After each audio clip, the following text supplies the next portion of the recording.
No jokes, no long introductions this week. I don't think anybody's in the mood for that.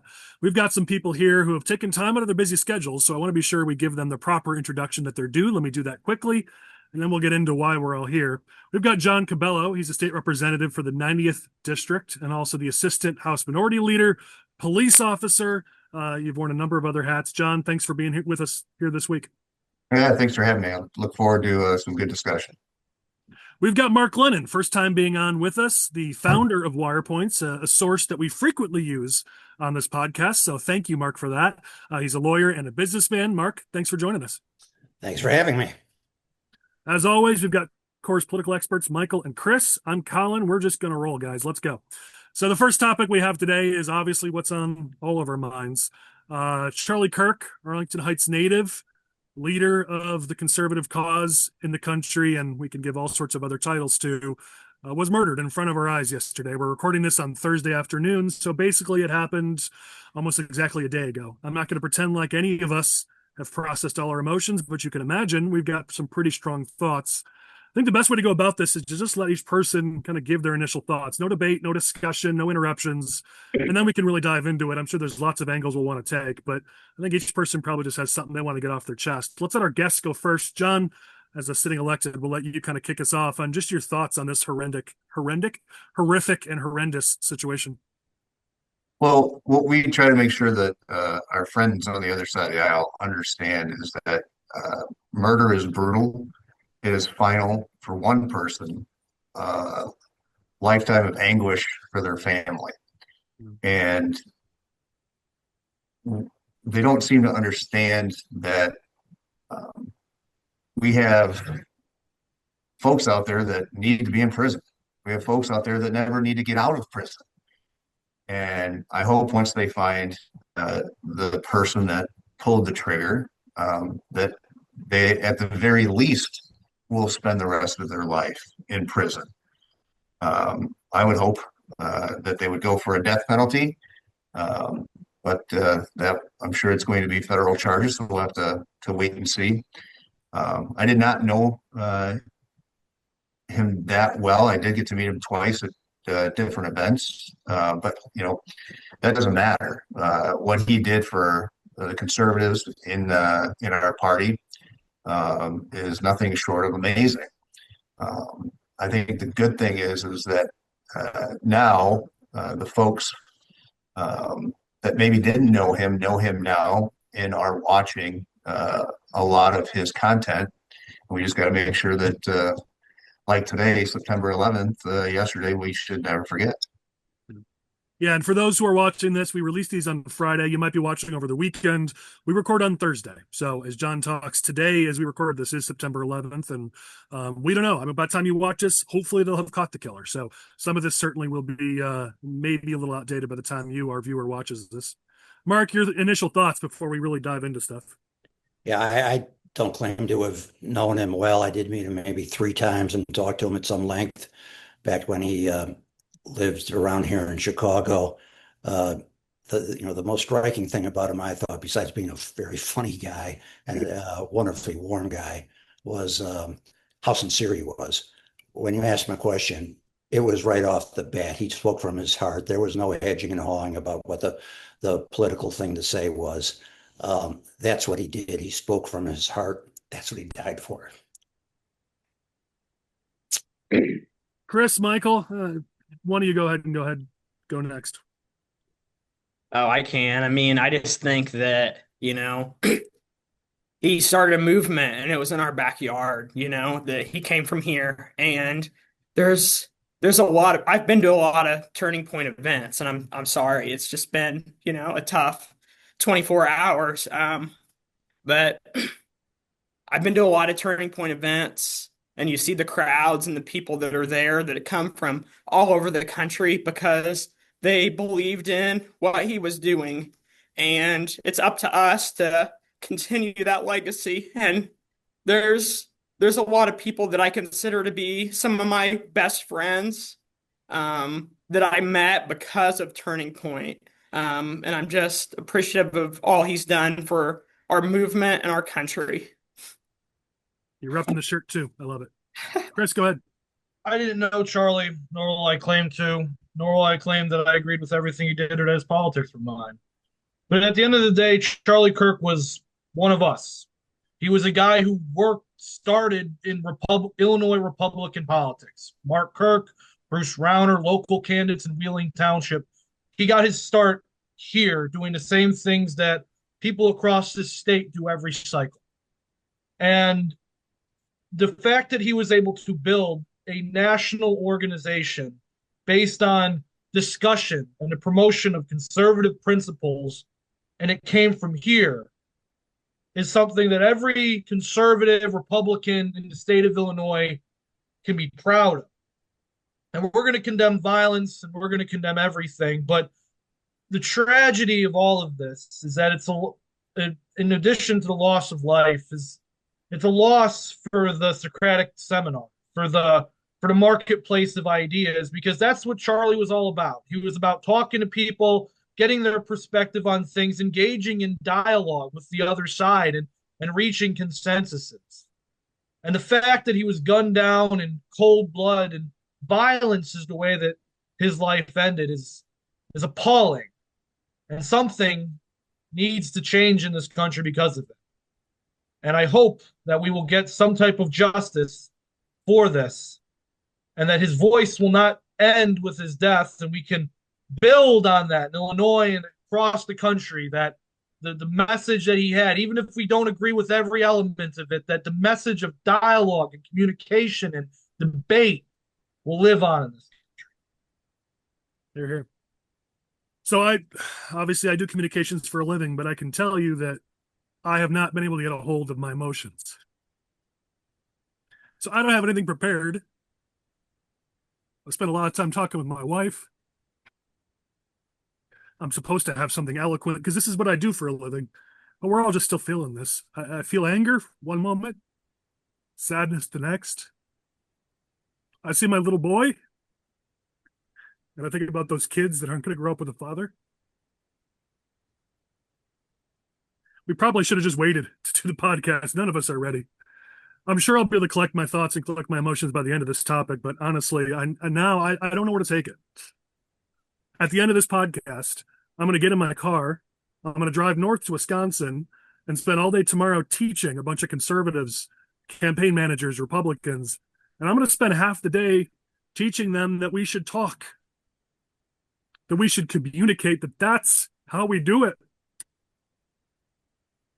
That was obviously Charlie's message, and he got killed for it. So I'm supposed to go tell a room full of people tomorrow, it's okay, just talk. Honestly, I don't feel it. The world feels very black and white right now. I'm angry. I know it's not black and white. You guys, we all know it's not black and white. We know violence isn't the answer, but I speak for a lot of people when I say anger's real.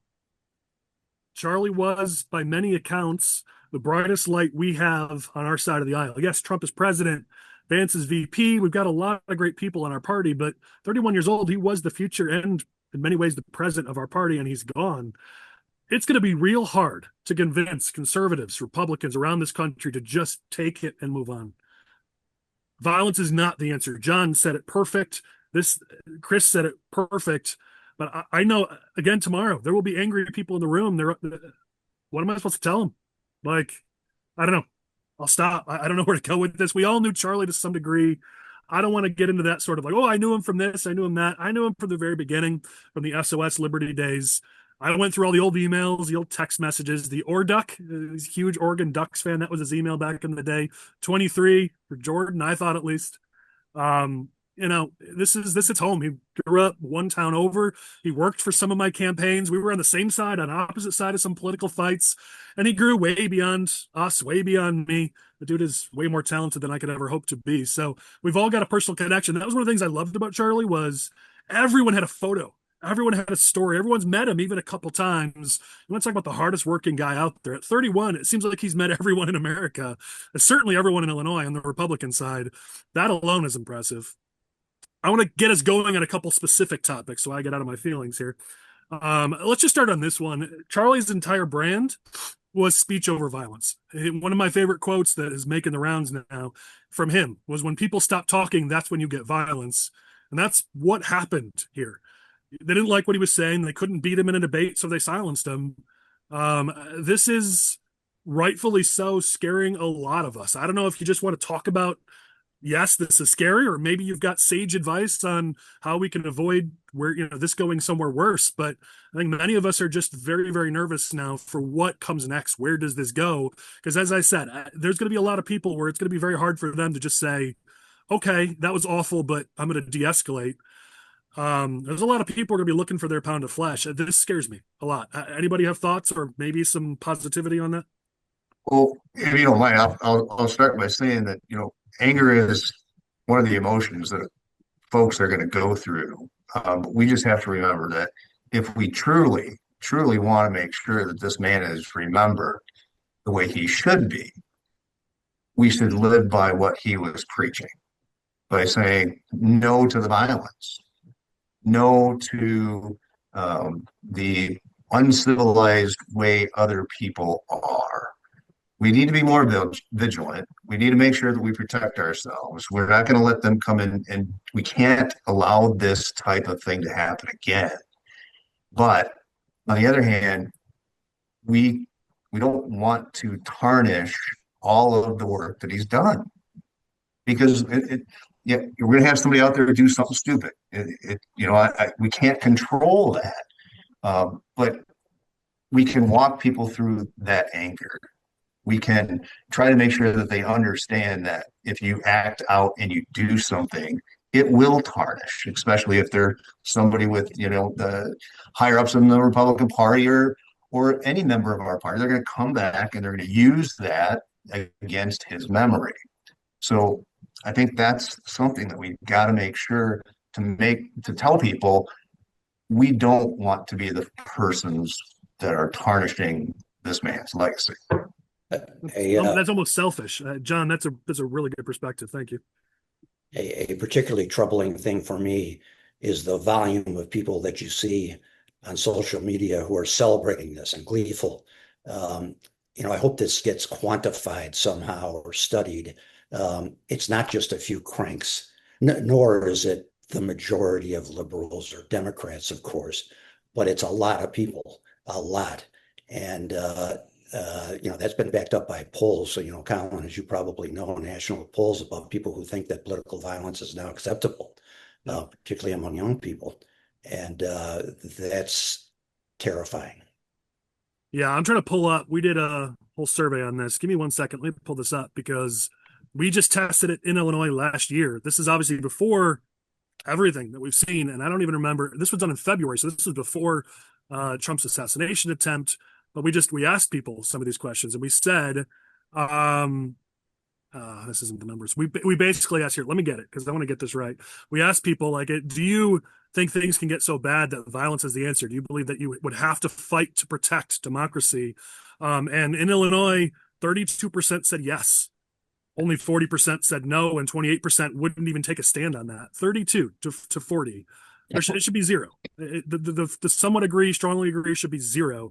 And that was before Trump's assassination attempt. That was before Charlie was murdered. That's where we are right now. And I'm sorry to say, when you look at the splits of that, the ideological splits of that, it wasn't like it was worse on the Republican side or the Democrat side. It was equally as bad. This isn't just a Democrat thing. Now, I think we show our anger and our violence in different ways.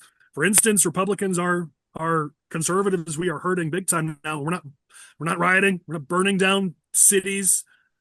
So this idea that supposedly Republicans are just as violent as Democrats, we're not assassinating people. Yes, there have been people on the right who have done things that, as John said, knuckleheads who have done really stupid things. But you haven't seen assassinations like this. This is to a different level. However, I will say, I've got the data right in front of me. Illinois voters, both Republican and Democrat, conservative and liberal, a scary number of people said that, yes, we may have to fight to protect democracy and use violence. That's not okay. And the scarier thing about that, Collin, is every time something like this happens, the number is going to get higher. It isn't as though this is going to change overnight. It isn't as though the death of Charlie Kirk is going to change those numbers and move them down near zero. It's it's not. In fact, it has a radicalizing effect on people. I don't know what the answer is. I don't think anybody does. Anybody who claims to have some type of answer to get that number down to zero and to, lower the temperature in this country is as delusional the people committing to violence, in my opinion. Though I will say, that Mark makes a good point that, I did see a very abnormally high amount of people, and as somebody who 25 years old and from the Chicagoland area, people who are posting the most delusional things ever about this whole situation. But the thing that gives me a little bit of hope is that the number of people who aren't political that I know, who have no ties to politics, who don't even vote, many of them, and for them to come out and condemn this violence and to offer prayers for Charlie Kirk and his family and to condemn this violence, that is at least somewhat reassuring. That the average person, even of my Looney Tunes generation, condemns this type of violence. But we need to be careful as a nation because more and more this violence occurs. And with every violent act, there will be more and more people who are radicalized by it. I don't have the answer. None of us here do, but it's something that scares the living crap out of me. I got two names I want to blame. J.B. Pritzker for his rhetoric, and he astonishingly blamed Trump for this, was immediately called out even by the Washington Post in an editorial, on the same day, yesterday, Wednesday, when it happened. We all know about his rhetoric, calling us all Nazis and fascists and all this other stuff. He is at the top of the list of people that have used over-the-top rhetoric to inflate these things. And think back to what was the first chapter in political violence in this cycle. I'll tell you where it was. It was right here in Chicago, and one of Trump's first rallies at UIC that he had to cancel because Jan Schakowsky's husband, as you may remember, a Democratic operative, was organizing fomenting violence. I mean, they found people that they thought were unstable sometimes to pick fights with the Trump people there. I was at kind of the pre-demonstration that was outside the Palmer House, and clearly it was going on there. And Jan Schakowsky was there. They were provoking violence. They succeeded. They got the event canceled. That set a precedent, in my opinion. I was there. I think Richard Porter made a great point on Fingston's show yesterday. Just talking about everyone who wants to point to January 6th and some of the knuckleheads, that since then that have done some things we all disagree with, to say that, oh, both sides do it. Richard made that exact point. Where is the conservative, rioting and where is the conservative outcry every time there's a liberal speaker at these campuses? We believe in the free exchange of ideas, even when we disagree with them. And yet, how many times have we seen our events? I can't even count the number of events over the years that I've had canceled for my friends, my clients, the people we've had, because the left has made threats and they've caused all sorts of and threatened violence in many cases. I mean, it's nonstop. It's constant. And so you just can't compare the two. Well, I was actually at the stadium or the USD when that Friday, I believe it was Friday. And, what I saw, because I was supposed to actually endorse Trump and then introduce him once the program started. And the things that I saw were a bunch of people getting orders, what appeared to me from the professors there in the crowd. They were telling them where to stand, what to do, how to do it. Yeah. We don't do that. Yeah. And it's coordinated. It's not accidental. It's not organic. It is 100% coordinated. And I'll continue to point the finger. We got to talk Pritzker, but before I do that, I'll just continue to point the finger. Let's add the media to this. The number of times that I saw far right, blah, blah, blah, Charlie Kirk. I mean, if there's anything that comes out of this, I am going to be much less willing to take that crap from the media. And I'm pretty rough to the media as it is. But this idea that just because you're a conservative, you're automatically far right. They don't do that to the left. You're not automatically far left just because you're left of center. But if you're right of center, there's no, you're just far right. Automatically, you are just far right. The New York Times calling him a provocateur. I mean, a lot of this language, they're basically just saying he asked for it. People talking about how because he defended the Second Amendment, he asked for it. I mean, just a lot of this is absolutely disgusting. And I think the media, I know the media has had a big hand in this. That when Pritzker calls us Nazis, they run with it. They don't have a problem. They run it on every paper and every news cycle. If somebody makes a joke about Pritzker's weight, they go, you shouldn't do that. But he can call us Nazis. He can compare us to Hitler. He can call us all sorts of things, and that's okay because they join in. We're all far right. We're all anti whatever. We're sexist. We're racist. We're all this. I mean, you see it on Facebook now. My wife made a post, and immediately microaggressions and racism and this. And it's like, just because we're Republican, just because we have a difference in opinion, that is the problem. That is the problem, because somebody made an excellent point. If we are indeed Nazis, then you should shoot us. I'm not saying go shoot Nazis, but the point is, like, if they're right, if all these names they call us, we're Nazis, we're Hitlers, we're trying to bring fascism, then you should go to war. If that is true, you should go to war. So it's hard to blame people who are just sheep, who are being fed this by Pritzker and the media and everybody else. They're being fed this over and over, and then they go take up arms and they feel patriotic while doing it.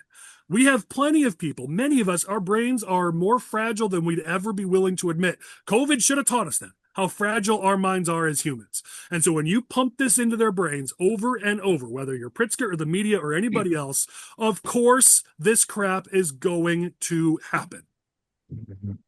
And we saw the same thing after the, Trump assassination attempt last year that thankfully was unsuccessful. And they took, a 10-day break from this rhetoric, if that, and then right back to it. Pritzker was calling us Nazis at, his inauguration or at the swearing in for the legislature when he gave that speech to them.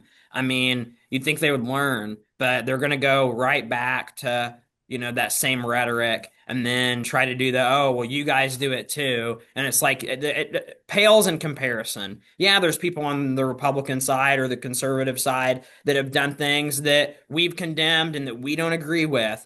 But two assassination attempts on Trump, and then now Charlie Kirk getting assassinated this week. That's all within the last year. And those are both very high profile people. Yeah. Well, and Pritzker coming on, John, I'm really glad you're here with us, because I was about to tell my team to make sure you got on when I saw your response to Pritzker, and they told me you were already going to be on this week. When Pritzker came out and flat out blamed Trump for this, Pritzker's the one. I'm going to read your quote because I want to steal your thunder, because you're right. Pritzker was the one who said that Republicans should never know no moment of peace. He smeared us as Nazis. He has fueled this over and over and over, this hate, and now he just wants to play innocent. He did it again. I think there are people who are fomenting this. I think the president's rhetoric often foments it, is what he said, which my wife was like, what the hell does foment mean? Which I kind of chuckled at. But to even in this moment, to be blaming Trump, and he can't stop being political for one instant in his life. It's all about becoming president, and who cares who he hurts along the way. But John, I thought your response to him publicly was very, very strong, and I commend you for it. I appreciate it, but I'm getting sick and tired of us trying to be nice. We can be respectful. I think that was a respectful response, but it was also I was pretty pissed off. And it's a point where we can speak the truth and we can be tough about it, and we have to be from now on. We can't let this guy get away with everything that he is saying. Yeah. And all those people that are upset, rightfully so, about what happened, can hopefully take that anger and bring it to the elections and work to get more Republicans elected, because that will be a great way, in my opinion, to also remember Charlie in a way that helps everybody. Yeah, I agree. Let's close on I've got some topics here I wrote down that are kind of not tied to anything specific, but I do think we should talk about it. One, there's a clip of Charlie where a young girl asks him, what should she do? How does she, get involved in this? And the first thing he says, which I love, is to learn something new every day. I bring that up because as somebody who has done, I'll do my 108th training for the Leadership Institute, which I did a few dozen even before then. So I'm probably at 130 trainings for Republicans and conservatives over the years. And I have seen a marked decrease in the amount of people willing to come to those trainings to learn, to get smarter. I'm not going to use any names and call anybody out, but I can tell you that there's been several conversations this week where I've attempted to share my expertise very respectfully, very privately, whether it came to messaging or to strategy. And each time the response was something like, well, you've got your data, we've got ours, or you've got your ideas, we've got ours. There is very little willingness to listen, to engage, to learn.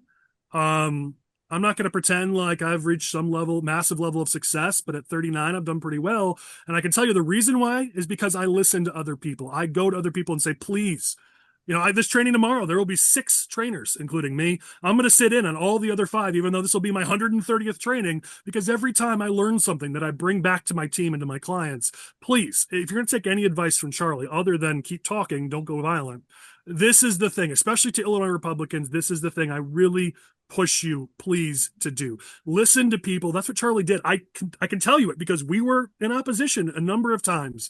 We were rivals on a few things, and he was always respectful.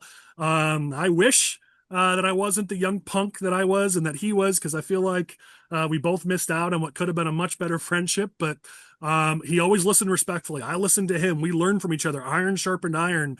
That has got to be how we've got to be. We do not have the answers. None of us do in Illinois. We keep losing. So stop pretending like any of us have the answers. We've got to work together better, listen to other people, even when they disagree with us, grow from that. Maybe they're right, maybe they're wrong, but Charlie was amazing at that. I have dozens of stories of people who told me in the last 24 hours that they shared an idea with Charlie that later on they thought maybe it was wrong, but he listened and he thanked them. That has got to be, if we're going to win in Illinois, we've got to be open to growth, because right now we're not winning. We need to get better, and we need to listen to people who have other ideas than we do. So first thing, I just open it up on that if anybody has thoughts. I know I'm getting in my soapbox a little bit, but I'm sick and tired of losing. And if we can model Charlie in that area, I feel like we're all going to get smarter and we're all going to get better. All right, it's just my soapbox on that one. All right, let me go to the next one. So here's the other thing. We now have been reminded who the enemy is. We obviously are going to have policy disputes. Heck, me, Michael, and Chris, there's probably not a single policy all 3 of us agree with, and we've worked together for years. So that's okay. It's okay to disagree. But I think we just got a reminder who the actual enemy is. And so I'm not going to be someone who goes, rah, rah, unify, without any juice or meat behind it. We're going to have a primary for major races. We're going to disagree on who's the best candidate, and that's okay. But we're going to do it respectfully, at least on this show.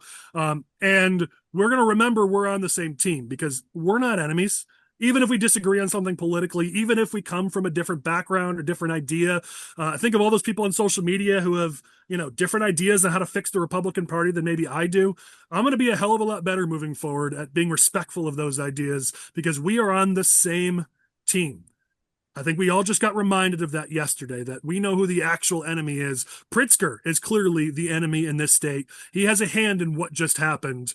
If we're going to hurt our chances at beating him because we can't stop shooting each other, pun intended, on our side of the aisle, then we deserve our fate in this state. No, I 100% agree, Colin. That was another takeaway of mine from this, is that, the left considered Charlie Kirk a Nazi. They considered him a fascist. I've seen those 2 words more times in the last 24 hours than I think I've seen in the last 24 years of life. And he was a center-right, normie Republican. His views were not any more radical or less radical than the Republican Party platform, more or less. And if he, according to the left, is a radical deserving of the highest punishment, then God forgive what's going to happen to the rest of us. And that's something we need to remember, is that the left doesn't think of us as rhinos and radicals. The left views the entire right edge of the political spectrum as reactionaries, Nazis, fascists. And that's how they're going to treat all of us. So we have to remember that. If you're going to be a conservative and hold conservative views, stop it. Stop arguing with each other over this stuff. The left is coming after all of you. They are the ones. They are the.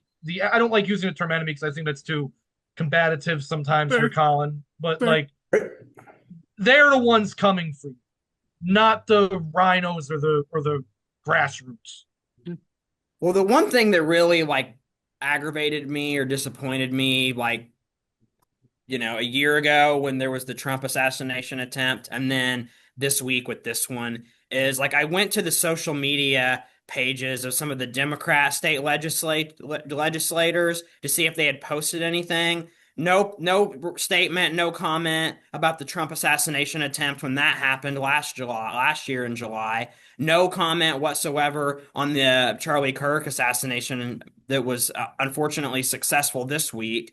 But you look back on the Republican legislators' social medias accounts, and when there was the legislators in Minnesota that were assassinated, Amy Alec and Kevin Schmidt and all these Republican state reps were posting about it, and they condemned it. And they condemned the assassination attempt on Trump. They condemned the assassination that occurred this week. Where are the Democrats? Can I not at least get two sentences out of you saying that this is bad, this is bad for the country? I mean, I don't know. They're just totally checked out, don't care. I don't know what it is, but maybe they're worried that one of their supporters won't support them anymore if they say that this is bad, because you see what some people are posting on social media celebrating this. So it's just aggravating, disappointing. Like, I would give Katie Stewart brownie points if she would make a 3-sentence post about this, but she won't do it. Yeah. I mean, listen, we put our money where our mouth is. We have called out violence right of center on this podcast. Heck, check our channel. I've got a video here where I spent 10-15 minutes from the Lincoln desk after there was a attack on an abortion clinic in Illinois. I said, stop it, no more violence. I got some heat for that, but it was the right thing to do. We practice what we preach, and we tone down the rhetoric and the violence when it's somebody on our side of the aisle. It's only fair if the other side does it. Now, Michael, nationally, I have seen a lot of Democrats who have posted. I love the Ohio Young Republicans and Young Democrats did a joint statement. There have been some things that have been heartening to see, but in Illinois, yeah, it's been mostly crickets, other than, Pritzker coming out and kind of saying it's a bad thing and then blaming Trump. Right. All right, last thing I want to talk about, this may be just me, but before we close down this topic, let me just talk about something here, because I've had to do a good amount of soul searching because of Charlie Kirk, not just in the last 24 hours, but in the last 10 years. So I do persuasion for a living, and I am humbly going to say that I'm considered one of the best at it nationwide. This is what I specialize in. I have studied it. I have written trainings on it. I've written research. I've helped with research on this. I can tell you emphatically that the way Charlie Kirk went about his appearances, the way he would speak about certain issues, again, listen to the end, please don't get angry at me, the way that he has done it has been scientifically proven not to be the most persuasive way to change somebody's mind. Please listen to the end.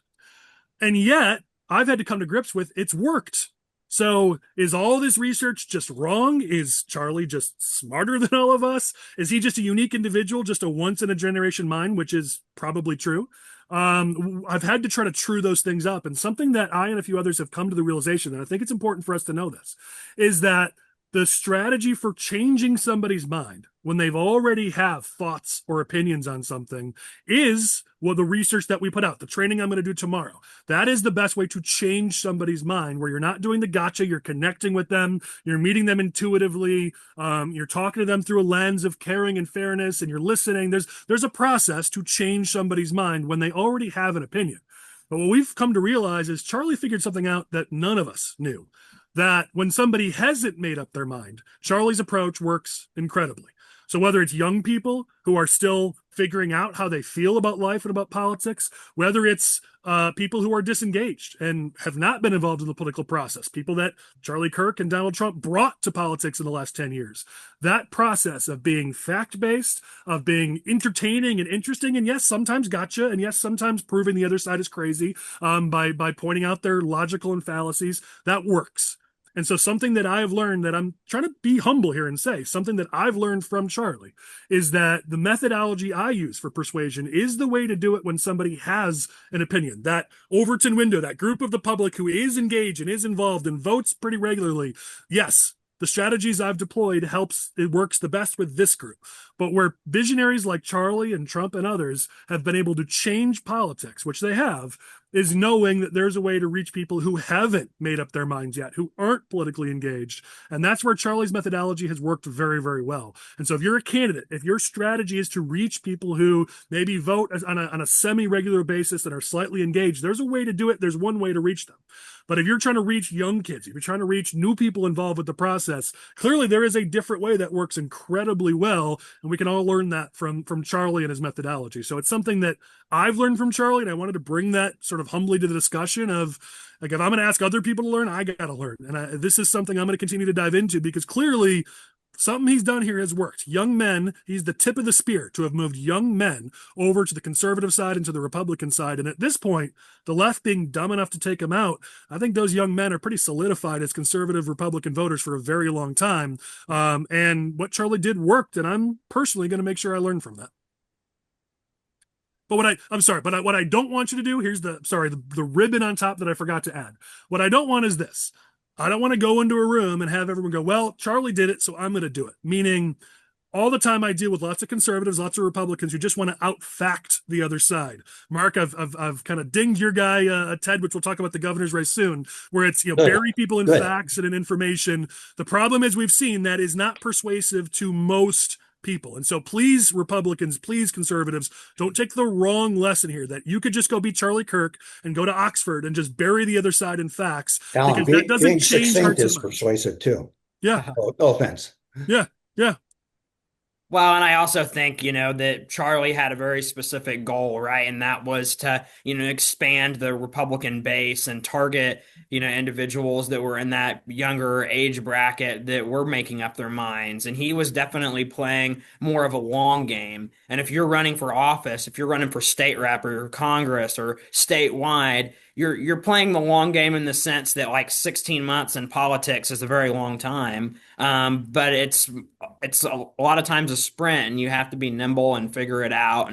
And Charlie wasn't on the ballot, is what I'm trying to say. He was working on, creating a new generation of young conservatives. And I think also, he had an impact on people of all generations, not just young people. All right, let's move on to our next topic. I think we've really covered this and appreciate everybody giving their thoughts. I thought this was going to be the emotional topic of the day, but then obviously yesterday happened. But we got to talk about Iryna Zarutska from Charlotte, North Carolina, because I thought that was the most horrific video that I was going to see in the last week. And if you haven't watched it, you may not want to. It is gut-wrenching watching this young 23-year-old woman on the ground of the train. Nobody cares, living out the last few moments of her life in utter shock and fear. Charlie posted about it and said that's going to be a defining moment. Obviously, we now have an even more defining moment. But every time J.B. Pritzker and the Democrats and Brandon Johnson and anybody else wants to come up and say, look, the stats tell you that crime is down, people's lived experience cannot be ignored. And things like this, when you see this, it sticks with you. Now, this stuck with me big time. This was just one of the most ridiculous and scary and absolutely, utterly horrific things I've ever seen. And the guy who did it 14 times, arrested and released. This speaks to something that, John, I know you and many others have talked about in Illinois, that this idea of just empty our jails as much as possible, put violent criminals back on the streets. We have seen in a graphic way with this situation. Clearly, at least not in every situation, doesn't work. It's more than just every situation. There's a lot of issues going on with crime in this country, and it is a lot of people that have been through the system, not once, not 3 times, not 10 times, but more than 10 times, more than 14 times. Yes. People need a chance. The second you hurt another human being is the second all those chances need to go away.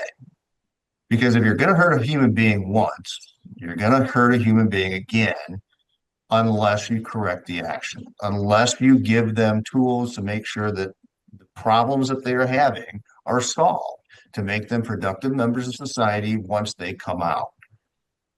The one thing that, we really screwed up in Illinois, there's a lot, but this was under Pat Quinn and the Democrats when they were still in charge, is when they got rid of many of the mental health facilities. And we started putting these folks into the prison system instead of actually trying to deal with them in a spot, the mental health facilities that they need to be in to deal with them, to try to get them the assistance that they needed. But now with the so-called Safety Act, the cashless bail, we've got a revolving door. And we've got a revolving door for major crime. People that are violent, people that just here in Winnebago County a few days ago, somebody found their own stolen motorcycle and they crashed into it and killed the guy on the motorcycle. The guy's out of jail already. He's not being held. I mean, you just killed somebody and you're out on your recognizance? What are we doing? We are telling the victims that we don't give a shit, that we don't really care what your family's going through. We don't care if this guy gets out and goes and does it again. Because you know what? There's another motorcycle that's still out there that what happens if he finds the person on that?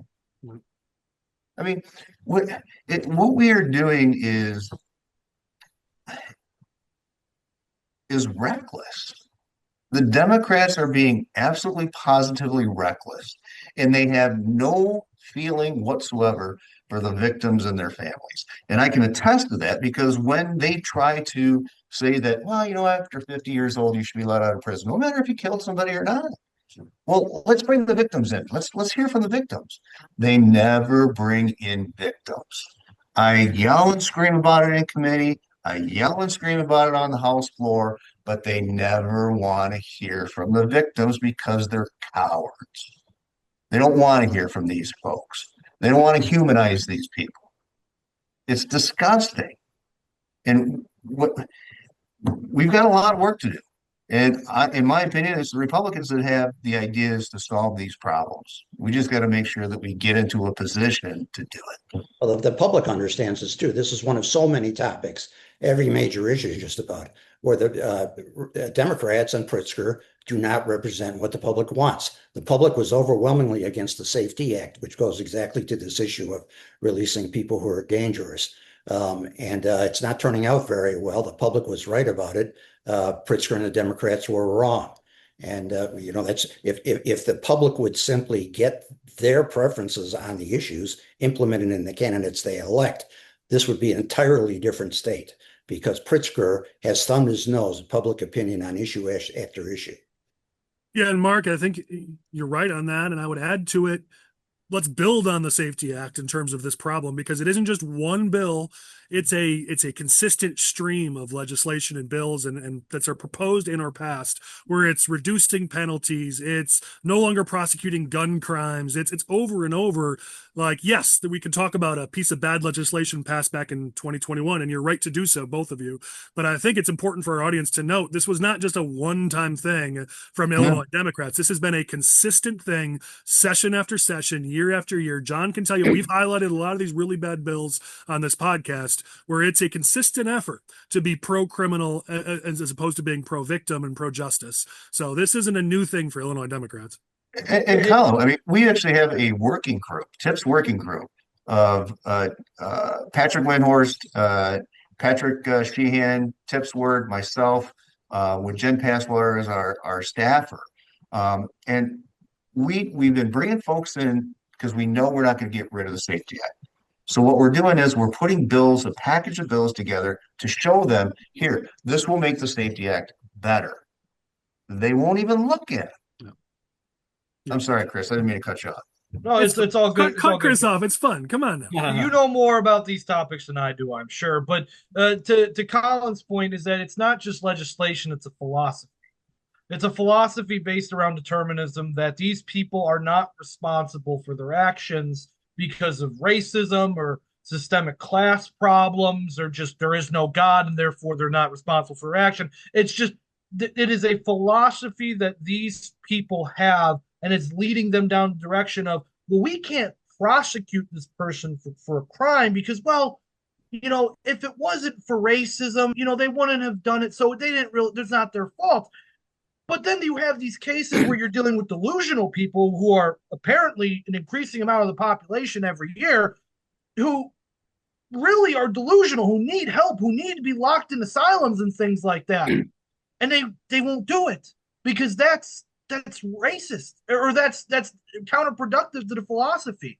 So that's what's really, really upsetting. And one thing I saw in relation to this particular topic that actually really hurt was that this woman was safer in an active war zone in Ukraine than she was on a bus or a train in the United States of America because of how bad this country is. That it doesn't matter who you are.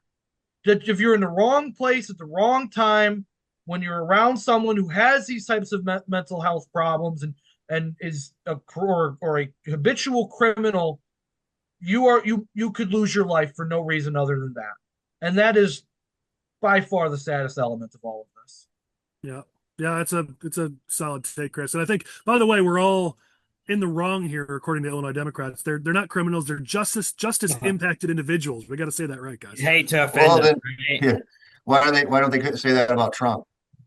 Yeah, right.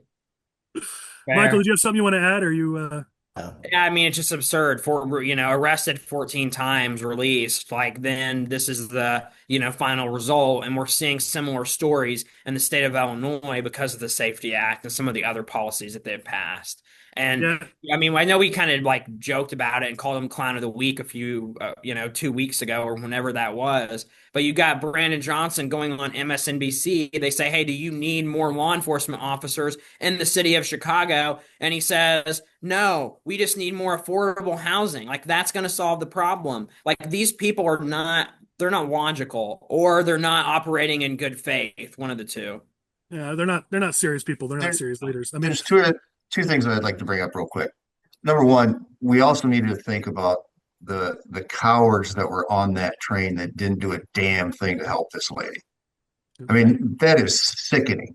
You'd rather take out a phone and video record it instead of helping her? I mean, Cowards. what does our society come to? There were men on that train. Stand up and be one and do what you need to do. John, it's similar to that crazy lady at the Phillies game or in Miami or wherever that was, where like she goes up to the dad and the dad's like, fine, take the ball from my son. It's like, hold on a second. Like, you don't have to be violent, but that's your boy. You were right to have gotten that ball for him. It's his birthday. Be like, I'm sorry, ma'am, but you're not going to take away this ball from my little boy. But like, this is what men are nowadays, apparently in America. We don't help people in need. We don't stand up for our children and for our families, and it drives me crazy too. The other thing is messaging. I mean, they are kicking our tails on messaging. So they think that it's okay for a 12-year-old without parents' approval to have an abortion, but their brains are not fully functional and fully developed until they're after 24 years old. Which is it? We're losing on the messaging. Yeah. Yeah, 100%. Obviously there's the angle here about violence in Chicago. We've got Operation Midway Blitz. I know some of you had said you may want to speak to that topic. So if you do, this is the chance to do it, because I don't think we're going to be back on sort of crime or immigration related issues later in the agenda. So is there anything anyone wants to cover on that side of things about, the increased ICE presence in Chicago, this Operation Midway Blitz, the whole back and forth about the National Guard in Chicago and Pritzker and Brandon Johnson and everybody else gaslighting and trying to say that everything's safe and everything's perfectly fine in Chicago? You just said it all. Gaslighting. I mean, Mark, and I've used the graphic you guys have put out a number of times, and that Ted has tweeted about, showing that the level of crime in Chicago has gone down like the rest of the country, but it's still the highest in the entire country. So don't sit here and tell me Chicago is safe. Ask the families in the south and west sides of Chicago instead of, Pritzker's safe walks along the lakefront with his armed security detail. Go ask those families if they feel safe and don't want more police or, more support from the federal government. All right, let's go to our next topic. Oh, sorry, go ahead. I just said, bring on the guard. All right, let's go to our next topic. We're going to get into politics now. That is the point of this podcast, and we've had a lot of heady stuff and deep stuff to get into, but let's talk about some politics. In the Illinois governor's race, there's been two major developments over the last week we've got to talk about. Darren Bailey and Aaron Delmar have announced that they will be announcing their campaign next week, and they have teamed up. It was a rumor, but it's now, since the last time we've recorded, it's now apparently official. And Ted Dabrowski has raised some serious cash over the last week we should talk about. We should probably take these one at a time. So let's start with the Bailey Delmar and then go over to the Dabrowski developments. Any thoughts on this? That supposedly next week, Bailey and Delmar will be announcing. Obviously, they've already gotten a bunch of press. Looks like Aaron's making the circuit, doing his thing. Anybody have thoughts on just that part of it first? I mean, I guess that's kind of like the 2025 vibe, right? You get in late, you announce that you're going to announce, and then you have the announcement. Like, maybe, and we'll see if they actually have it. Yeah, fair point. Could keep moving. That was interesting that Aaron was the one out there doing all the press. I mean, it was Aaron doing the interviews. It was Aaron pushing out the articles. I don't know if that's sort of the intent, is to maybe have Aaron do more of the press. And we've talked about it, that he is certainly better at handling sort of that media exposure. And we've talked about how, we need to see some growth out of Darren if he wants to be the nominee, if he wants to beat Pritzker. We need to see some growth on his ability to reach out to people who don't think like him, sound like him. Sounds like part of that strategy is to have Aaron do the speaking. Problem is, many of us want to see the growth from Darren. Like, yes, we know Aaron's better at handling press, but I'd like to see some growth from the guy who wants to be governor. I'm still kind of waiting for that. I gotta wonder if these guys are really serious. Darren Bailey is not gonna. He's not going to be governor. He's not going to get the nomination. He's not, because he's not going to get any money for starters. And there's no major contributor who's going to help him, except probably Pritzker, who gave him $36 million last time to get the nomination. And Bailey, by the way, never really objected to that and never spoke up against it. It was heavily criticized even by Democrats around the country as such a sleazy tactic. So maybe we're in for a replay of that. But geez, Aaron Delmar only 2 weeks ago was bad-mouthing Bailey, saying what a bad politician he was. I just don't get the whole thing. Chris always says Aaron cuts the best deals. And I'm sorry, let me just say this real quick. Mark, I was going to say it before our next segment because I figured you'd want to share some things about Ted. But we always try to make sure we're being objective here. I've shared that I do publicly that I do think that Ted's going to be a better candidate if he announces than Darren might. I know you're close with Ted, so just for those who are watching who may not know that, I hope you don't mind that I share that just so people. No, in fact, I want to be clarify here too. I'm here speaking on my own, not as a representative of Wirepoints. I've started writing on Substack because we want to be I'm an overt, enthusiastic supporter of Ted Dabrowski, and it's here in that individual capacity that I'm here, not Wirepoints or something else. And I don't have an official role with Ted's campaign, but I'm certainly doing everything I can to assist him, and we'll do that for the next 14 months. Cool. Thanks. I appreciate you joining me and sharing our viewpoints on it personally. Chris, I know we've talked about Aaron cuts the best deals. He's got a deal here.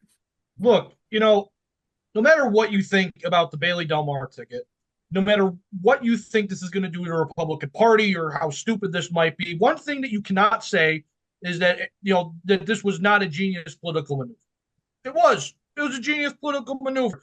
You had two candidates occupying the same lane. Bailey realized, well, Aaron's taking his fat time to enter this race, so I'm just gonna, put my chips on the table. And then Aaron's like, well, if Bailey jumps in the race, I'm kind of screwed. Let's cut a deal. So the deal gets cut, and now out of nowhere, no one's expecting this. Nobody's expecting that Darren Bailey's really going to give it another chance. Now he's going to be the front runner in the race next week. He's not even next week. He's the front runner in the race right now. It is a masterclass of backdoor political maneuvering, and there is nothing that anybody in this state can say about it because you didn't think of it first. You didn't see this coming. You didn't do anything to stop this. So, yeah, Aaron Delmar, do I think this is a good idea? No, I think he's making a pretty big mistake playing second fiddle to Darren Bailey. And Aaron, if you're watching this, I don't care. I think it's a mistake on your end, bud. But you know what? You cut the deal. And now you can laugh at everybody for not being as smart as you guys were on this case. So, well done. Bravo. Yeah, it is interesting. You've got two people who have been opponents for a very long time who have joined up here. It's going to be a very interesting dynamic because they're also, I think we know Darren, we know Aaron. They are very strong personalities, so we're going to see how well they can mesh in the coming months. But I think that's going to be for those of us who are the political side of things who've been staffers. I think we can all agree. Maybe we're super happy we're not the staffers on that race because you're going to have certainly some internal drama you're going to have to deal with. All right, let's shift over to we mentioned the other major development. Ted Dabrowski has not officially announced, but in the last week has raised some serious cash. As of the last time I checked this morning, he had raised $910,000 in big A1 contributions, in addition to the $250,000 that he had put in. That puts him at over $1 million in the bank, assuming, of course, some of it hasn't been spent. But that's a significant amount of fundraising. That's the good side. The downside is we don't still have an announcement. We don't have a running mate, but certainly there's another sort of tiptoe towards getting to that point, which let's be real. Mark said it. It takes a lot of money to run statewide. Now, Darren has a lot of built-in name recognition, which will give him a head start. But to run a race, a gubernatorial race that can win a primary and compete with J.B. Pritzker, you're going to have to raise serious money. Raising nearly $1 million in a week is certainly a sign that this is a real candidate here. Yeah, Ted's going to announce tomorrow, Friday. So by the time this runs, most people will already have seen that. We'll then know his running mate. I can't tell you the name of the running mate yet, but that'll be announced tomorrow as well. And he's off to a very strong start. Collin, we spoke before about. I thought you were a little unfair last week about talking about Ted Start being slow out of the gate, but he took a different approach. I mean, I understand the frustration of a lot of you have expressed before that more people don't raise their hands and say they're running, which is the way that a lot of them do start their campaign. But Ted took a different approach of really lining up serious support on the money side. There's a daisy chain process there where these major contributors say, I'll put in X if somebody else puts in Y, or once you reach the threshold. And this is just the start of that daisy chain, by the way. He's going to do very well on fundraising. He's got a lot of very enthusiastic volunteers working now. And it's coalescing into an organized team that intends to win. We're under no illusion. I say we because I have participated in that. We're under no illusion that he's an underdog. And yeah, to start out with, Bailey's going to have the name recognition. He'll be the front runner even in the primary. But we wouldn't want it any other way than to be the underdog. And you're going to see a very strong campaign from Ted with a lot of support and endorsements from many people that you know. All right. Well, certainly we've talked about it, and I certainly appreciate you sharing your perspective and telling people, where you think I might have been incorrect, and I love it. I hope I'm wrong. I said it multiple times in our previous podcast. I hope I'm wrong on this. Go prove me wrong, Ted. Go kick some butt. I mean, we've shared the numbers. I mean, here's the deal. I think yesterday crystallized it even further for me. J.B. Pritzker has got to go. I don't care whose feelings we hurt along the way on this Republican side. We need the strongest possible candidate. If that's Darren, go prove it to us. If that's Ted, go prove it to us. I don't care. I'm not involved with any of the races. I don't have a skin in the game here other than we need to take out J.B. Pritzker. So somebody go out there and prove that you're the person to do it. And I'll be the first. Even if I was wrong, I'll be the first to say it. I've proven that. All I care about is that somebody goes and takes this partisan hack out of the Illinois governor's mansion and puts a real adult in there who can lead the state. That's what I care about.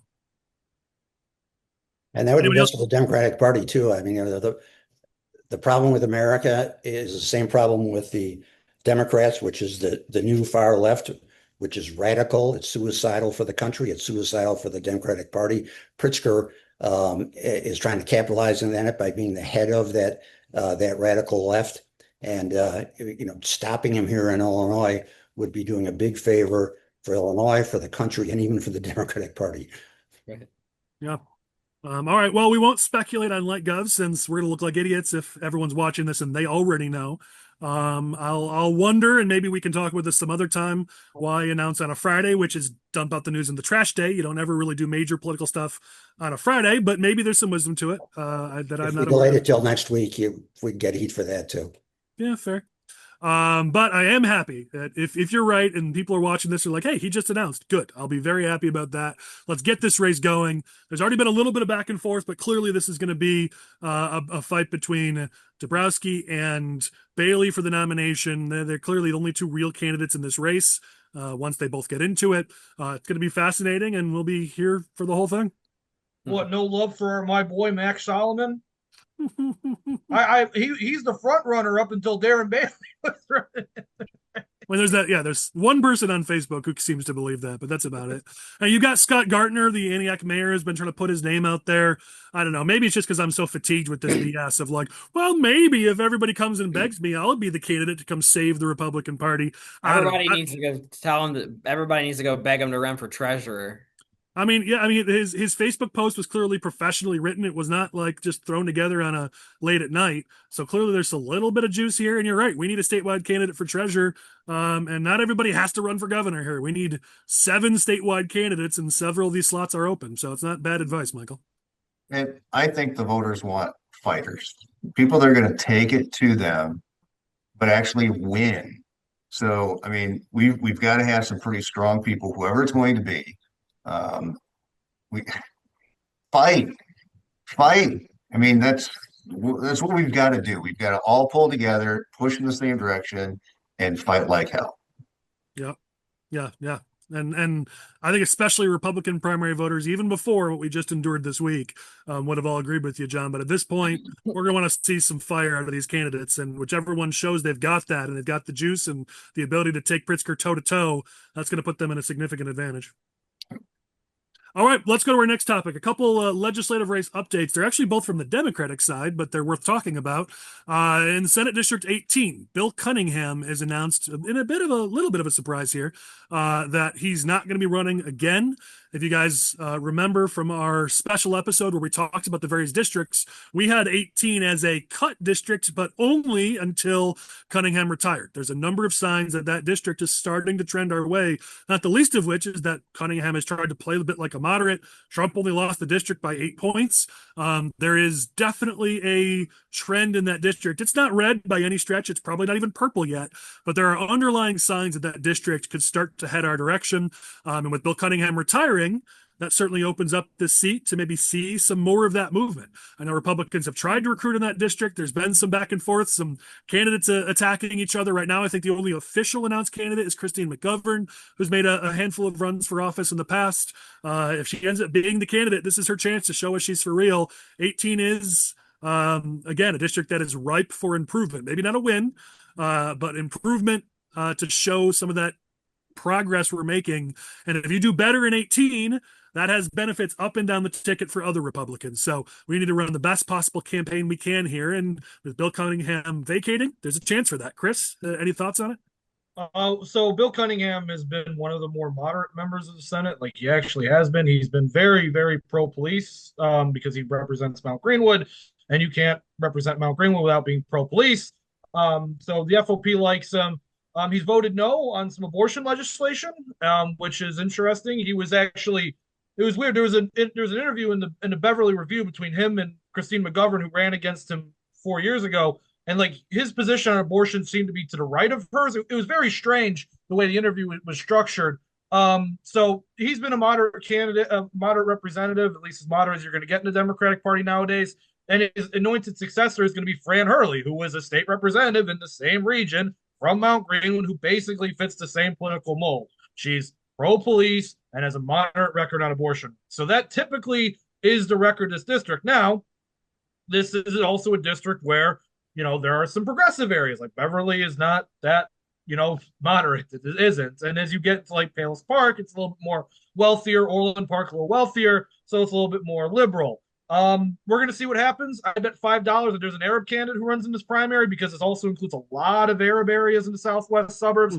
I'm sure Rashid's donors will give that Arab candidate hundreds of thousands of dollars and they'll lose by 15 points in the primary. But, I'm just telling you what to expect in this district. It's going to be difficult to beat a moderate Democrat in this district, especially as long as the FOP keeps backing them. They keep having moderate records on social issues. But good luck. The district is trending in the right direction. Is Christine McGovern the candidate?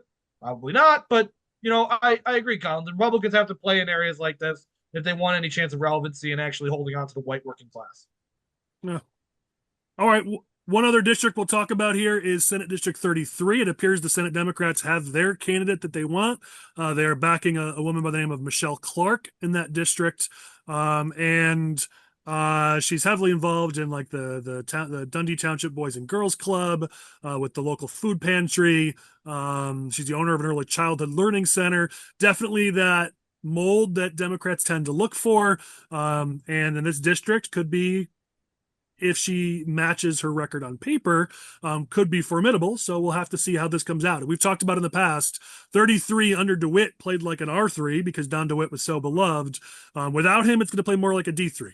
Trump lost it by 2.4. This is going to be a D3 district. And depending on candidate quality, that can get better or worse for us as we see, who's going to come out of the primary on the Republican side, since there's 4 candidates on the Republican side.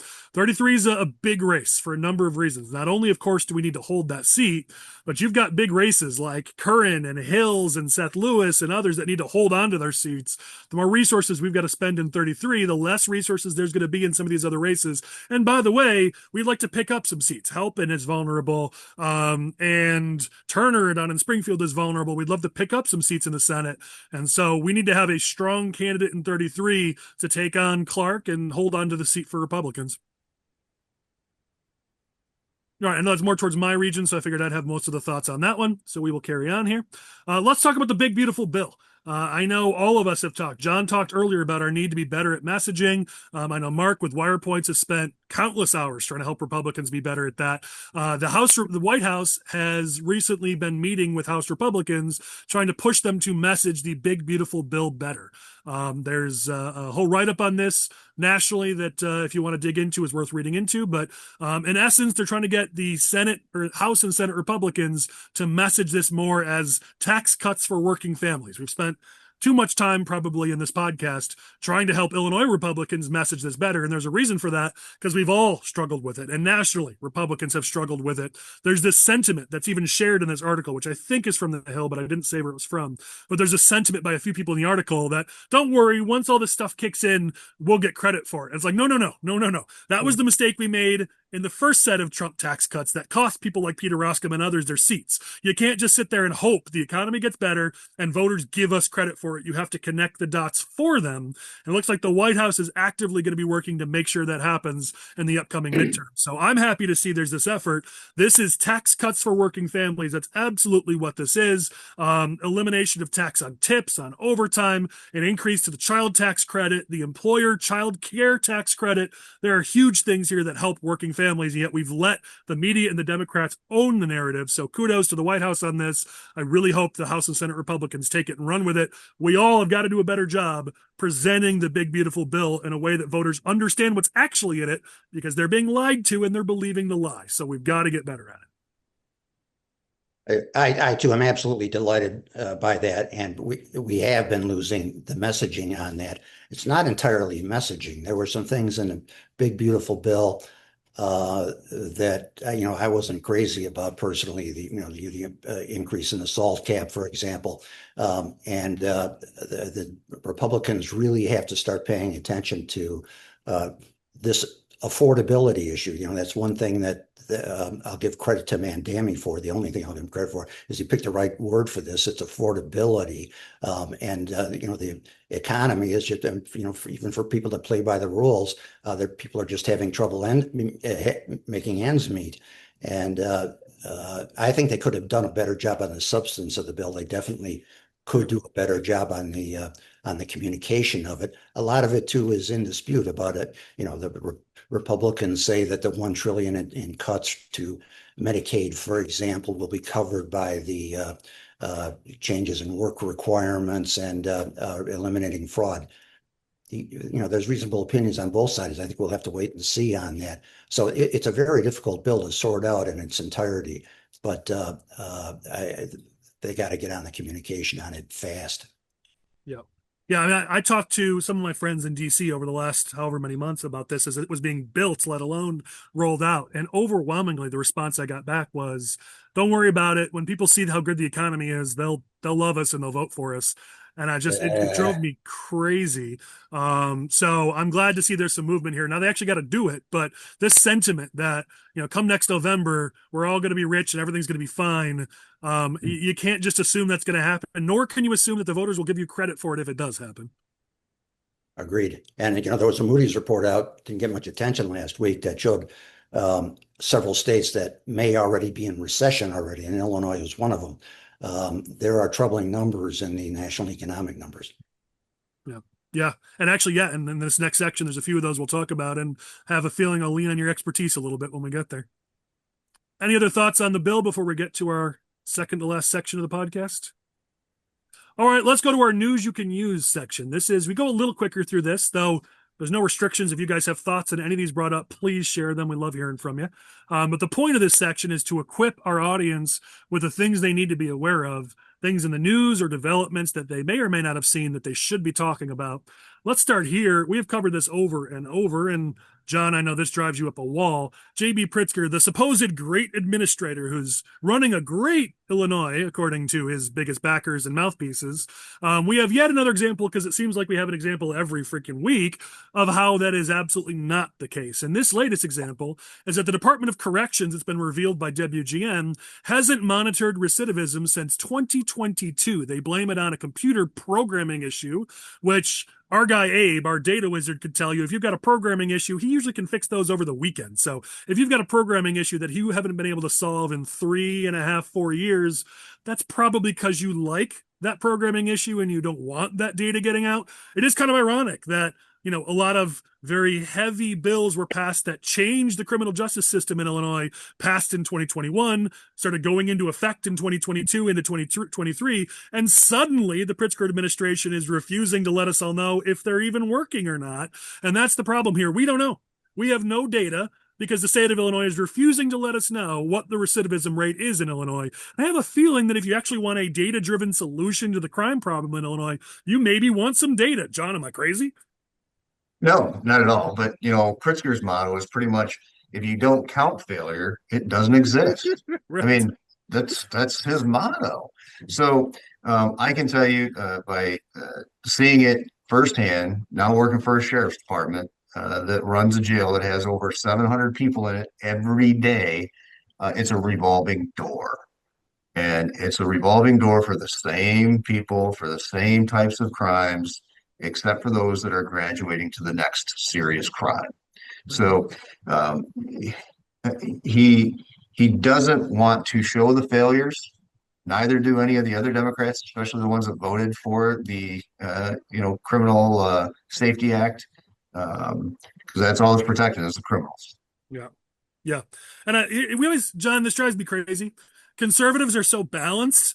Like, we want hold criminals accountable and help keep them from a life of crime or from returning to a life of crime. Some of the best at that have been Republican sheriffs, Republican state's attorneys throughout the suburbs and throughout the state. There's a reason why Pritzker likes to point to the crime rate in Illinois, because Republican sheriffs, Republican state's attorneys, Republican communities are keeping those communities safe. And so even though Chicago is awful, Illinois as a whole is overall more safe because of that record. So we Republicans, they like to say we just want to lock everybody up. That's just not how we are. We want to hold criminals accountable. And yes, we also want to keep that recidivism rate down, and we want to invest in programs that make that happen. But this idea that it's only the one, forget holding criminals accountable, just put them all back on the streets. That's the mentality of the far left that permeates the Democratic Party in Illinois. And they don't even want to let us see the data to know if it's even working. Yeah. And, now being at sheriff's department compared to a police department, I'm seeing what actually goes on in the jail. So like here in Winnebago County, they actually have job programs that people are enrolling in inside the jail. They're getting CNC lathe training inside the jail. They're getting different types of job training inside the jail.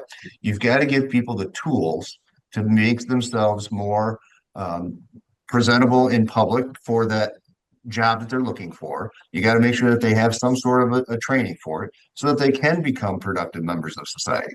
If you just house people and warehouse them, it's never going to solve the problem. Yes, there's people that need to have some money involved in this, whether it's the county, whether it's partnering with a community college, whether it's the state coming in, it's going to cost them money. But you know what? We're going to see it in the long run because we've got to find ways of breaking that cycle. And the ways of doing it is giving them the tools to become that productive member of society. Yeah. And this goes back to the media too. Collin, you talked about it before, but press never calls them out on these kinds of things. He gets away with murder. When have you ever seen the press really take on Pritzker seriously on any of these topics? He hasn't had a single serious interview since he's been governor. Real sit down interview with tough questions, or when he has a press conference, maybe there's one follow-up, usually not. He gives a non-answer, goes on to the next thing, and smugly brushes off. What he's saying, and nobody cares. That's a major problem here. Hopefully it's going to be different this election cycle. And so another reason why, like you say, you got to have a candidate that's really aggressive about going after him. This has got to be a learning experience as a campaign. But we also, whoever the gubernatorial candidate's going to be, they need to come up with some sort of a serious plan. So instead of just pulling out, this is the problem, this is the problem, this is the problem, that's great. What's your solution? So you got to have some solutions. So hopefully whoever is going to be the gubernatorial candidate will sit there and say, look, we're putting together a group of people to figure out from early childhood education to the second they get out of prison. We've got to find ways of breaking the cycle. You got to look at it in a totally different way of doing it now. I hate to say it, a holistic view. Again, from early childhood education till the time they get out of high school, you've got to find ways of keeping them in school, giving them the tools of making sure that they progress to college or to a trade school or just into the job field. But we've got to start bypassing prison. We've got to stop making people not having the tools to be successful, because I think that's the unfortunate part. Our schools are failing. We've got to find the serious candidates that are going to have those ideas to do it. And Collin, it goes back to one of the things that you said. Nobody at the very beginning, when you were saying, not everybody knows everything, and nobody can know everything. Nobody can be an expert in everything. So surround yourself with experts in those different fields that you don't know, and listen to them. Take their advice. Yeah, great message. Similarly, let's go to our next topic, but it's really not much different. It's another failure in the Pritzker administration. We've now got a worker in one of Pritzker's youth prisons who's facing 15 felony counts for sexual misconduct of a young man who's in prison.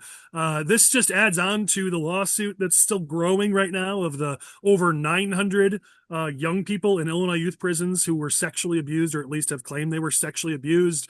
This continues. I mean, this is a pervasive level, not just of failure, but of just, I don't know, John, maybe you've got a better word for it, but just seeing how sick this is. We see it at DCFS, we see it in the youth prisons.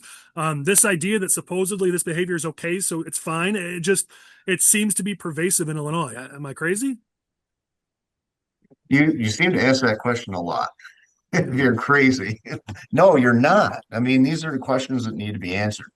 I investigated child sex crimes for a very long time with the Rockford Police Department, and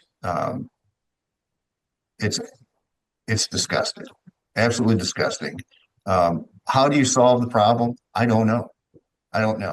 I can tell you that every person that we've ever had as a victim, even if it's child on child, it leads you, if you can follow it back, it leads you to an adult. And 9 out of 10 times that adult was molested when they were a child. We've got to do a much better job at background checks for the folks that are working with these kids and in the prison systems, because if they know that these kids are there, they can't leave. Most of the time, they're not going to tell anybody because they're ashamed of what's going on.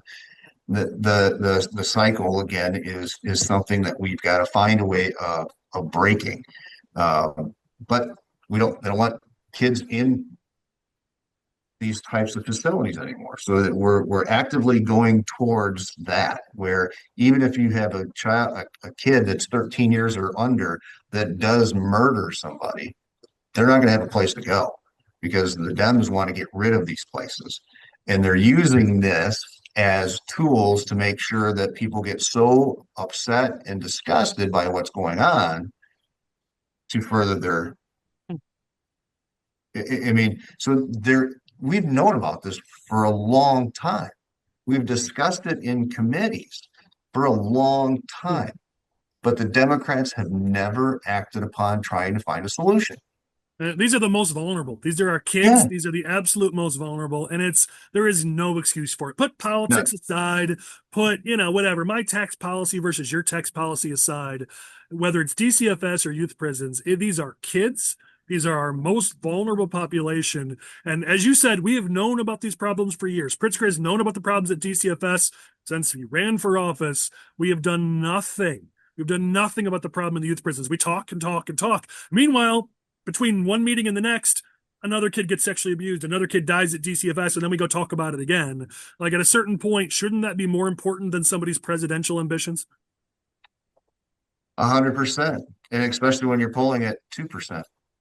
Well, yeah, there's that too. All right, let me keep this moving. Oh, yeah, go ahead. I was just going to say 2% is the high end of Pritzker's polling. Yeah.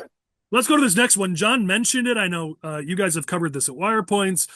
Chicago Tribune did an editorial about this in the last week. 26% of the students in Illinois public schools are chronically absent. That's a 10% increase from a decade ago when the rate was 16.5. If you move on to truancy, you see that 20% of Illinois students were chronically truant in 2024. In Chicago, that's nearly half of the students who are chronically truant. John mentioned it. If we don't have kids in school, we don't give them an alternative path, then the life of crime is one that maybe seems more appealing to them to turn to. There's a reason why Republicans want to do something about improving education in this state. There's a lot of reasons for it. Here we go. The graduation rate in Illinois is nearly 90%, but we're talking about how 26% of kids are chronically absent. Those two numbers seem to be in conflict with each other. Back when Paul Vallis was running for mayor of Chicago and not paying his campaign staff, I remember during a debate he said that the truancy rate in the city of Chicago was like 40 to 50%, and I keep informed in politics, especially Chicago politics. I like to think I know the numbers, and when I heard those numbers, I was actually appalled. You're telling me almost half of the kids in Chicago public schools just aren't going to school, not going. They don't go.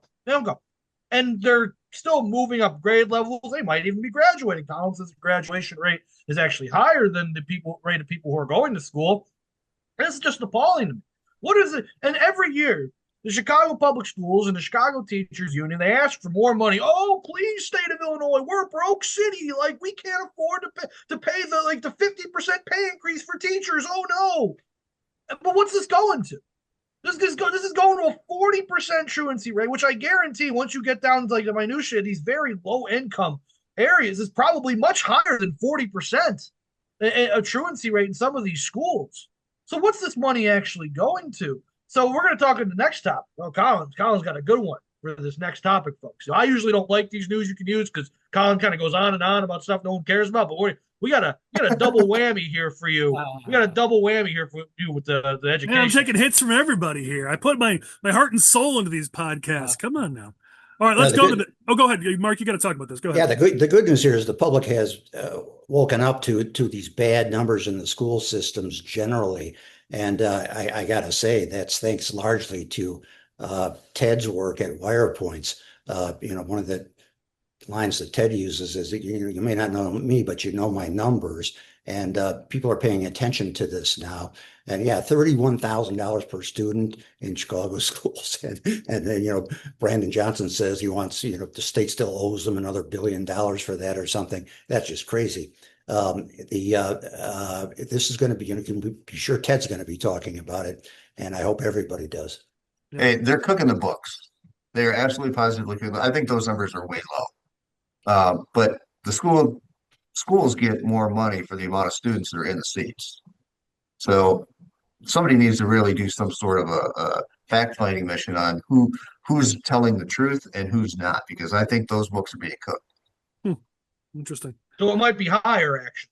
We might be talking about a 70% truancy rate. Yeah, I'm dead serious. This is great.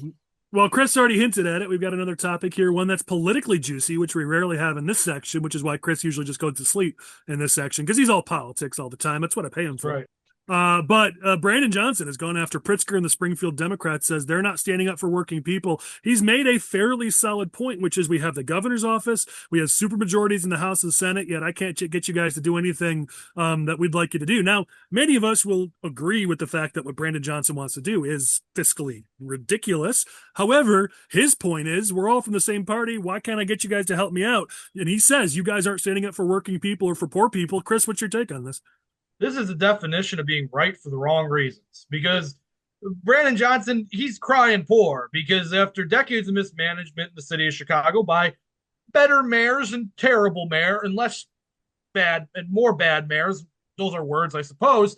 The city's dead broke. You They're have going the to go best into words, right? Yeah, they're going to go into bankruptcy pretty soon. So it's Brandon Johnson's turn to get a little to score some political points and gets his approval rating up to about 11% polling by calling out J.B. Pritzker and saying what's true is that the Democratic Party in the state doesn't really stick up for the working class anymore. They're beholden to their donor base. They're beholden to the Lakeshore elite crowd and the progressives, and they don't actually give a damn about low-income individuals and those things like that. Now, Brandon Johnson has his own interest groups and progressives who want to take the money that he's asking for from the state of Illinois and just put it into the CTU's pocket so they can pay their consultants and they can pay their no-show jobs at the CTU and things like that. But at the same time, he's right. Good job, Brandon Johnson. You're right. And I have to say, I got to think somebody's advising Johnson on this because Johnson for a while now has tried to carve a lane here by being kind of like an anti-Springfield Democrat, which honestly isn't a bad play at face value. I think a Democrat could get a lot of mileage out of the fact that, like, hey, the Democratic Party establishment isn't really doing anything for you right now, and they deserve it to be better. The problem is Brandon Johnson's a moron and a half, and he's going to do nothing with the money if he actually got it. So that's not really going to do him any favors. But the messaging opportunity is there. For the Democrats watching this, and I know there are many of you out there, take some advice from Chris here. You know, you don't always have to go with everything Chris Welch tells you to do. And if Chris Welch, if you're watching, plug your ears because there's a little bit of an angle here that people are frustrated with Springfield, and you can get some political points by saying that. Mm-hmm. Fair. We talked about it a little bit ago, and I want to make sure that Mark and I get a chance to talk about this here, which is let's talk about the national economy, the BLS data that's come out, because there's two key things that we need to be aware of. Number one, the I don't know what you call it, the re-up, the fix or whatever that was done to the data from March through March. So March of last year through March of this year showed that the U.S. economy has added 911,000 fewer jobs than what was reported. 911,000. That takes you from, the economy's doing okay to, wait a second, we might actually be in recession territory. Conveniently, that was all done while Biden was running for re-election and then his VP was running for office. I wonder why that happened. But this is, and even in this article in The Hill that I'm reading, that I'm looking at, there's a number of people who came in and said, listen, this is all Biden's economy. Like, there are worrying signs in Trump's economy, which we'll talk about in a second, but this whole 911,000 fewer jobs, this was all Joe Biden's economy, and this is a scary revision that takes you from growth to contraction, and that's a big deal. This isn't a small change. And so there's the one half of it. The other half is the latest jobs report that came out in August was not good. And we on this podcast, we talk to our fellow Republicans and conservatives. You got to be watching this. If you think the economy is going to be gangbusters next year and we can just ride that to a big red wave, this latest report should make you take pause and be a little bit worried. Now, I know that my friends in DC say it's all going to be fun. It will all turn around, and maybe they're right. But we got to run elections now. We can't wait until next November. And this jobs data coming out now is there's a lot of uncertainty, a lot of employers saying they want to hire, but because of tariffs and other things, there's a lack of certainty and they can't. There are things we as Republicans need to do better because the economy lately has not been as strong as we need it to be if we're going to win elections. So there's two sides to this, one good for us and one not good for us, and we got to talk about it. Yeah, the problem with the jobs count, Trump is partially right. There's been a real problem with a lot of the numbers coming out of Washington, and that's got to be cleaned up. Nobody knows the answer to that, but people are correct that they're generally sensing that the economy is not strong. And I've actually gotten a somewhat different read from the people in Washington that I talk to. They are quite aware of the weakness in the numbers. At least they think the real numbers are trending against them, and they're worried about it. And I think part of it, frankly, stems from the uncertainty about tariffs. Trump's got to put that behind him. I think that would help a lot. All the tax changes, all the other uncertainty that's been going on.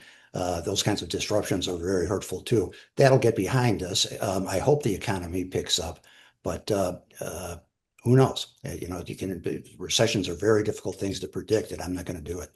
Yeah. Well, listen, if you're a Republican candidate, the reason why we put this in front of you is if you just put your head in the sand and say everything's great and let your opponent own these numbers, you look out of touch. It's okay to say, I would do things a little differently, maybe on tariffs. I wouldn't handle it that way. That's not going against your party or going against your president. But if you let Democrats own the economy, you're going to lose by double what the numbers should be. You can't let them own that space. So don't just put your head in the sand and say it's okay. We should be talking about this. We should be talking about our solution to improve the economy. All right, last thing. I do want to give a little positivity here. So there was a great article in the Wall Street Journal that I want to point to because you always hear it's about income inequality and this and that, but the American dream is dead. I love this story. It was titled Upward Mobility is Alive and Well in America, and the numbers here are excellent. I want to thank John Giocaris, our buddy, who pointed this out, and that's where I got it from, because you look at some of these numbers from this study where they compared from 2012 to now, 30 years ago to now. There's a number of numbers that they looked at, but essentially they looked at, is our generation better off than the previous generation when it comes to the economy? They index it to inflation so the numbers could be compared. And here's what they found. 93% of children who grew up in the bottom income quintile were better off than their parents. 93%. In the middle 3/5, 86% were better off. In the top, 70%. So number one, the vast majority of Americans are better off than the generation before them. That's a good thing. We should be celebrating that. Stop hiding from the goods of capitalism and letting Democrats own that space. We are helping people grow. We are helping people move up from lower income to middle income to upper income. This is all good. That's the point of this system that we have in place. Over the last 35 years, or the 35 years of this study, the real median family income rose by 89%. That's a good thing. We should be celebrating that. We should be talking about that instead of letting them own. It's all about income inequality. Our point is a rising tide lifts all boats. Everyone is better off. And by the way, remember those numbers I gave you. The lowest number, 93% better. The highest number, 70% better. This economy is helping everyone, but especially those in those lower income brackets. That's a good thing. Stop being afraid to talk about it. I'm not entirely convinced. I certainly agree with your point that growing the size of the pie basically is good for everybody, and those numbers in that national survey reflect that. But we've looked at the surveys and the studies that have been done on upward mobility in Illinois, and guess what? Illinois ranked dead last. Paul Vallis wrote about this too. We've had an article summarizing all the studies of income equality and equity, by measures of equity, which Pritzker would say is his main criteria for judging himself. We're always fourth or fifth, at the bottom, and on upward mobility, we've been last. That's a relatively recent phenomenon, I think, and so I'm not sure that national survey really picks up the problem that's here. I think that's the biggest irony of the failure of the Democrats in Illinois is how they have failed the people that they claim they most care about, is the poor and lower income people. Well, Mark, I think you see the same data I do, which is nationally, and at least, well, maybe 49, but certainly plenty of other states, the numbers seem to continue to get better. In Illinois, we are always the outlier, and those numbers don't get better. So maybe both things are true. Maybe the national numbers are getting much better, but here in Illinois, you are also correct that we don't see the same benefits and the same progress in Illinois under supermajority Democratic control. It doesn't seem to be working out so well for the people they claim to be representing. All right, let's close it down here. We've taken up a lot of our time for our guests, and we've covered a lot of good topics. As always, we end here. We have a little fun, our OGs and clowns of the week. Thoughts on people you want to give praise to, scorn to over the last week. It's an open forum. Jump on in.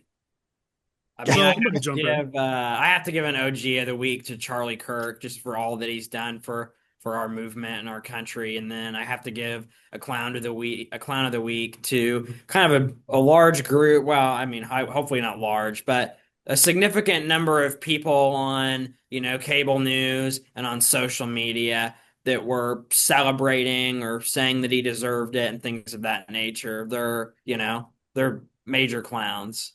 I think those are the automatic winners this week, but you're right to put them out there. I'll raise that, Michael, and say that an extra clown of the week is a guy on MSNBC who said that the shot could have came from a conservative in the crowd shooting off a gun in celebration. That was like the most wild thing, I think. I mean, I understand, like, you don't know what's happened yet, but just like claiming that there's some guy in the audience blowing off guns and that's what killed Charlie Kirk. Like, what's wrong with you people? Second clown of the week, because I'm a man of my word. I'm sorry, Mark. I said last week that until Ted Dabrowski announced he's running for governor, he's clown of the week because I'm still waiting. So he's clown of the week. I'm waiting, Ted. If it's tomorrow, good for you. If it's not tomorrow, you're still going to be clown of the week, buddy. So we're waiting. Tick-tock.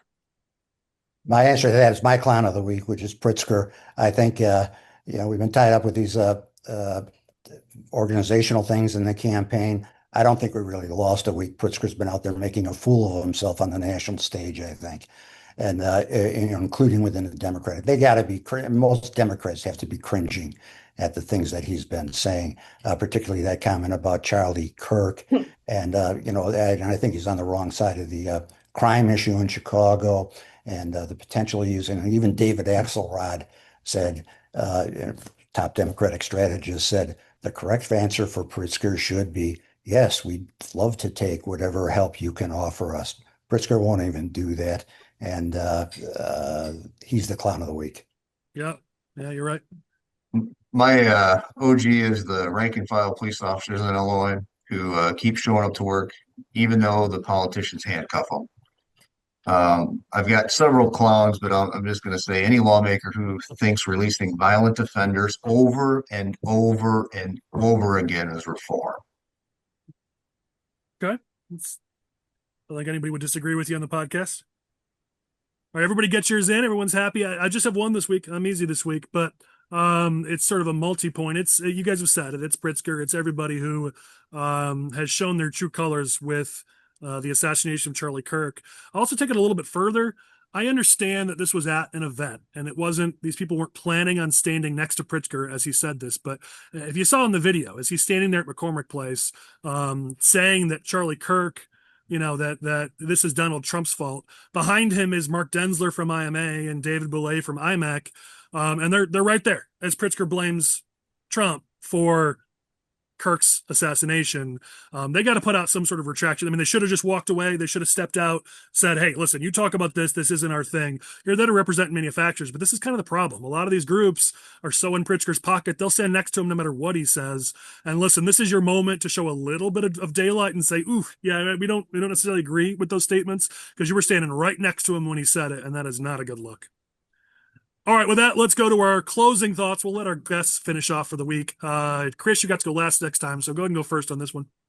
I'll keep it brief. I only ask that all of our audience pray for the souls of Charlie Kirk and Iryna, let me get it right, Zarutska.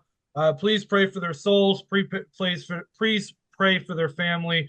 Pray to for the end of violence in this country, and pray for the country in general, please. Thank you. Michael, your closing thoughts? Yeah, I was going to echo what Chris said. And, Charlie had a great legacy, and it's up to us to continue that. So keep your head on straight, and let's get to work. Mark, thanks for being here. You shared some breaking news, which is cool. Your final thoughts for the week? Start paying attention to this Northwestern story. Sure, a lot of people don't care about, the ivory tower at Northwestern, but it's absolutely astonishing what they did with the nation of Qatar, and a country known to be supporting terrorists. Back in 2007, they signed this compact with Qatar. They've taken $700 million from Qatar, and the deal expressly says that the Northwestern community, even their friends and family of students and faculty, will not criticize Qatar or its social norms or its religion. Then they signed up this new deal to placate the protesters a couple of years ago that required them to hire some Arabs and people out of Gaza and such. They hired people with direct connections to Hamas. And then the president resigned over it. Who did they rehire? The guy that signed the original deal back in 2007. And oh, by the way, Pritzker was on the board of trustees that approved that deal. He's got some questions to answer on this. Start paying attention. It's just that any university could have signed up for this kind of thing is just astonishing. Interesting. Yeah, we'll watch it closer. John, thank you as well for joining us. Your final thoughts. You brought the heat, man. Close us out. I don't know if it's going to be any better, but the politicians, the Democrats in Springfield, seem to care more about protecting criminals and special interests and protecting their own power rather than the families here in Illinois. The Republicans need to come into power and to start fighting and protecting those families. We've got the ideas to do it. We've got the ideas to turn the state around. We can do it within 4 or 5 years. We're the party with the ideas. We're the party with the people that care about the people that actually pay for everything.